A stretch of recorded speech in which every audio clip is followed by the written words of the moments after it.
வணக்கம் நண்பர்களே.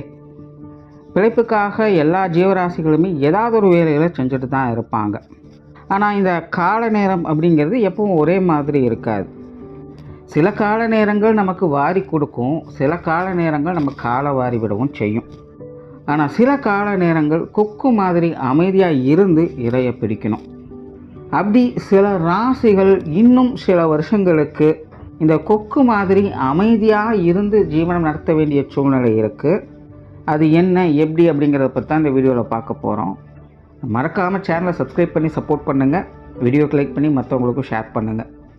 மிதுன ராசி, மிதுன லக்னம், இவங்களுக்கு பார்த்திங்கன்னா ஆல்ரெடி கெரியர் ரிலேட்டடாக நிறைய பிரச்சனைகள் போய்கிட்டு தான் இருக்குது. ரொம்பவுமே கெரியர் ரிலேட்டடாக சங்கடப்பட்டுட்டும் கஷ்டப்பட்டுட்டும் தான் இருக்காங்க. அந்த சிலருக்கெல்லாம் பார்த்திங்கன்னா தேவையில்லாத அவப்பெயர்கள் வரக்கூடிய சூழ்நிலைகளும் வந்துக்கிட்டு தான் இருக்குது. நல்லதை செஞ்சால் கூட கெட்டது தான் வருது அப்படிங்கிற மாதிரி நிறைய மிதுன ராசிக்காரங்க சங்கடப்பட்டுட்டு தான் இருக்காங்க.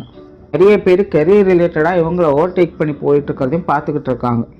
ஸோ மிதுனத்தை பொறுத்த வரைக்கும் ஆல்ரெடி இவங்க இந்த மாதிரி ஸ்ட்ரகிள்ஸை பார்த்துக்கிட்டு தான் இருக்காங்க. அண்ட் இனி வரக்கூடிய டைமும் இவங்களுக்கு அப்படி தான் இருக்குது. பட் முன்னாடி இந்த இன்ட்ரடக்ஷனில் சொன்ன மாதிரி அந்த திடீர் யோகம் அப்படிங்கிறது இவங்களுக்கு வேலை செய்யும். அதை வச்சு இவங்க பொழைச்சிக்கலாம்.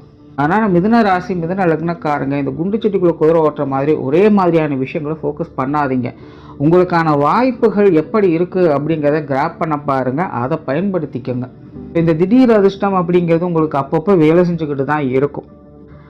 ஸோ அந்த டைம் பீரியடை நீங்கள் கரெக்டாக யூட்டிலைஸ் பண்ணாமல் விட்டுட்டீங்க அப்படின்னா அதோட அந்த விஷயமானது முடிஞ்சுது அப்படின்னு அர்த்தம். திரும்ப அதை எதிர்பார்க்க முடியாது. ஸோ அடுத்த விஷயத்தை தான் நீங்கள் ஃபோக்கஸ் பண்ண ஆரம்பிக்கணும்.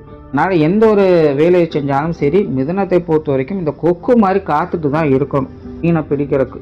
அந்த பொறுமை நிதானம் இல்லை அப்படின்னா மிதுனத்தினால கெரியருக்குள்ளே இப்போதைக்கு ஸ்டெபிலைஸ் பண்ண முடியாது. ஸோ மிதுன ராசி, மிதுன லக்னம் இந்த ஒரு விஷயத்தை கொஞ்சம் கரெக்டாக பார்த்துக்கோங்க. நன்றி, வணக்கம், வாழ்க வளமுடன்.